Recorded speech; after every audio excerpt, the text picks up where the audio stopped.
বসে শিক্ষার্থী তানজিলা আক্তার আমার ছোট বোন গত 23 তারিখ রাত 10টায় আমার বোনকে ওর মাদকাসক্ত স্বামী, ওর মাদক ব্যবসায়ী শ্বশুর, ওর শাশুড়ি নির্মমভাবে হত্যা করে আমার বোনকে খুন করছে। মারধর করে আমার বোনকে খুন করা হয়েছে।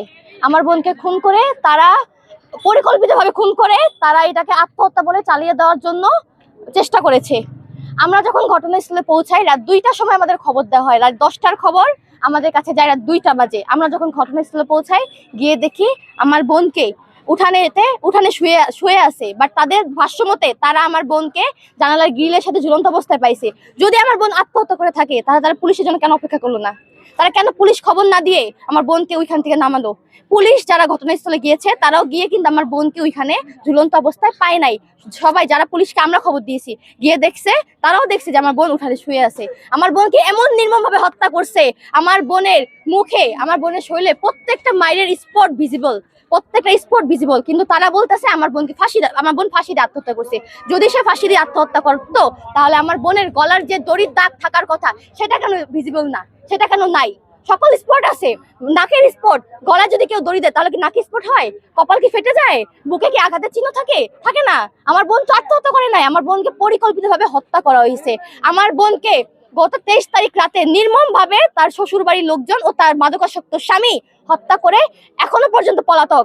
তারা এখনো পর্যন্ত পরশুদিন 23 তারিখ রাত থেকে পলাতক। আমরা নড়িয়া থানায় লাশ নিয়ে এসেছি, পুলিশের কাছে ইনফর্ম করছি, কিন্তু নড়িয়া থানার যে ওসি বাহার মিয়া উনি এখনো পর্যন্ত কোনো স্টেপ নেয় নাই। উনি আমাদের কোনো মামলা নেয় নাই।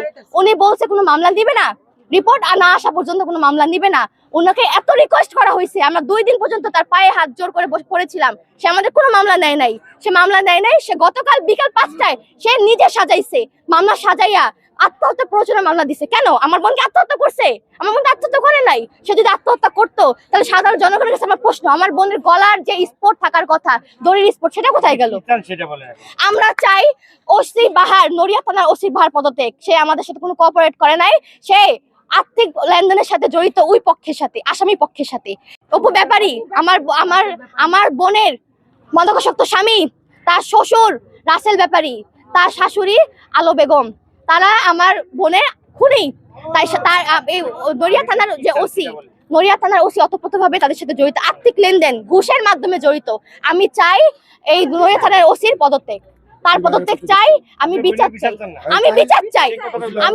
চাই, আমার বোনের হত্যাকারীদের বিচার চাই, ফাঁসি চাই। আমার বোনের হত্যাকারী যারা আমার বোনকে নির্মমভাবে হত্যা করছে, একজন শিক্ষার্থীকে যারা হত্যা করছে, তাদের আমি বিচার চাই। আমি জনগণ, আমি সর্বকুলের মানুষের কাছে, আমি আমার প্রধানমন্ত্রীর কাছে, আমি আমার এমপি মহোদয় শফিকুর রহমান কিরণের কাছে আমি আকুল আবেদন করছি, সকল শিক্ষার্থী ভাই বোনের কাছে আবেদন করছি, তারা যেন এগিয়ে আসে, তারা যেন আমার বোনকে যে মেরে ফেলা হয়েছে তার জন্য যথার্থ বিচার করে, খুনিদের যেন ফাঁসি দেয়।